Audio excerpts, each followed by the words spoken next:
Tul ismieħ li fih l-Awtorità Maltija għall-Ambjent u l-Ippjanar kienet qiegħda tikkunsidra l-applikazzjoni għal bini ta' impjant tal-gaż f'Dellimara, spikkaw l-intervent tal-espert Grieg Georgios Papadakis. Papadakis tqabbad biex jagħmel rapport mill-Awtorità s-Saħħa u s-Sigurtà u fid-dibattitu li kien għaddej fl-aħħar ġimgħat smajna ħafna dwaru. Quddiem il-MEPA tkellem fil-pubbliku dwar dak li rriżultalu.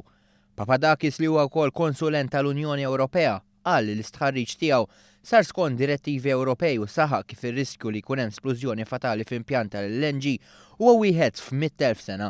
Ir-riskju ta' fatalità lil mill-impjant huwa darba kull miljun sena. Papadakis qal li kunsidra xierren ta' xenarji ta' inċidenti u skont dak li rriżultalu iż-żoni kollha indikati huma bogħod mir-residenti. Papadakis irreaġixxa wkoll għal diversi interventi minn fost dawk preżenti. Fosthom il-President tal-Eżekuttiv tal-Partit Nazzjonalista Fenek li qalet li ma kinux meqjusa x-xenarji kollha. Fit-tweġibiet tiegħu Papadakis qal li min jagħmel rapport dwar is-sigurtà jagħti importanza lir-residenti.